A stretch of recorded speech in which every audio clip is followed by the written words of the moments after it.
हरे कृष्ण।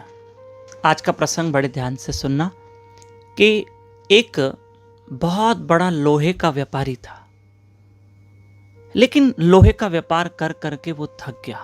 बोला इसमें मेहनत बहुत है और कमाई इतनी नहीं। एक महात्मा के पास गया, कहा महाराज कुछ तो दया करो, मैं बहुत सारा धन पाना चाहता हूं और ये लोहे का व्यापार कर करके मैं थक गया हूं। ये प्रसंग हमारे गुरु महाराज बताते हैं, समझना। उस महात्मा ने उस लोहे के व्यापारी को एक पारसमणि दे दी। पारसमणि लोहे को सोना बना देती। बोले जाओ तुम्हारे गोडाउन में जितना लोहा पड़ा है ये पारसमणि लो और एक एक को स्पर्श करवाओ, सब लोहा सोना बन जाएगा और तुम फिर सोने के व्यापारी बन जाओगे। अब उसका बहुत बड़ा एकड़ों में गोडाउन था और इतना टन लोहा पड़ा था, इतना टन माल पड़ा था लोहे का। मन में सोचा ये पारसमणि है, एक एक लोहे को स्पर्श करवाऊं तो सारा लोहा सोना बन जाएगा, मैं क्या करूं। तो उसने क्या किया, वो थोड़ा आलसी था। उसने वो पारसमणि ली और अपने ऐसे पारसमणि क्या किया, उस गोडाउन में ऐसे ऊपर से फेंकी, क्योंकि छत तो थी नहीं। और उसने क्या किया कि उस गोडाउन में अपनी पारसमणि फेंकी। ठीक, अब सोचा पारसमणि खुद ही गिरेगी और लोहे को सोना बना देगी और मैं कल जाके देखूंगा कि कितना लोहा सोना बना, पारसमणि ने क्या चमत्कार दिखाया, क्या वाकई लोहा सोना बना।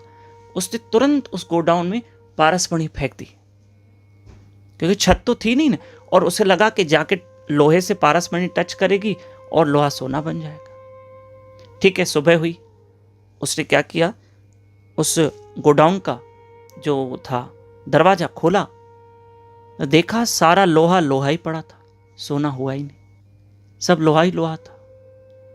फिर सोचा जब पारसमणि ने इसको स्पर्श किया तो लोहा सोना क्यों नहीं हुआ। और पहली बात तो पारसमणि कहां है, पारसमणि नहीं मिले, पारसमणि कहां गई। महात्मा को बुलाया, महात्मा ने कहा भाई कैसे उपयोग किया। बोला ऐसे उपयोग किया, मैंने ऐसे उपयोग किया, ऐसे ऊपर से फेंकी। मैंने कहा देखूं, ट्रायल तो करूं, लोहा सोना बनता है कि नहीं। महात्मा ने सोचा फिर पारसमणि गई कहां।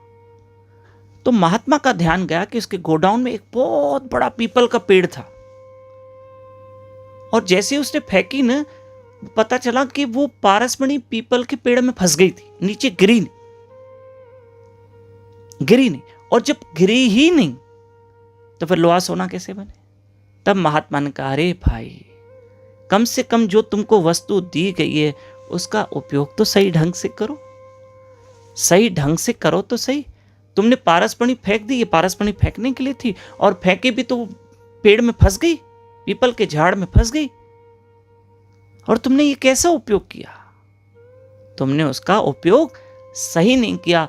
तुम्हें वो वस्तु मिली भी, पर तुमने उसका सही उपयोग नहीं किया। अगर सही उपयोग करते तो तुम क्या करते, तुम्हारा ये लोहा सोना बन जाता। ऐसे मेरी माताओं, मेरे भाइयों, भगवान ने हमको ये अनमोल पारसमणि जैसा शरीर दिया है। हम चाहें तो इसी शरीर में ईश्वर को पा सकते हैं भजन करके, लेकिन हमने इस शरीर का, अपनी जबान का, अपने कानों का सदुपयोग नहीं किया। कानों से हरि कथा नहीं सुनी, जबान से हरि भजन नहीं किया, और हम इस संसार में आके फंस गए। जैसे मणि जाके झाड़ में फंस गई, हम ये जीव आत्मा संसार में फंस जाती है। हम इस शरीर का सदुपयोग नहीं करते हैं। ठीक है, ये मानव शरीर मिला है, इसका सदुपयोग करो। इसी मानव शरीर में तुम चाहो तो गोविंद को पा सकते हो। हरे कृष्ण कृष्ण कृष्ण हरे हरे, हरे राम राम राम हरे हरे। प्रिय बंधुओं, आज 28 तारीख है।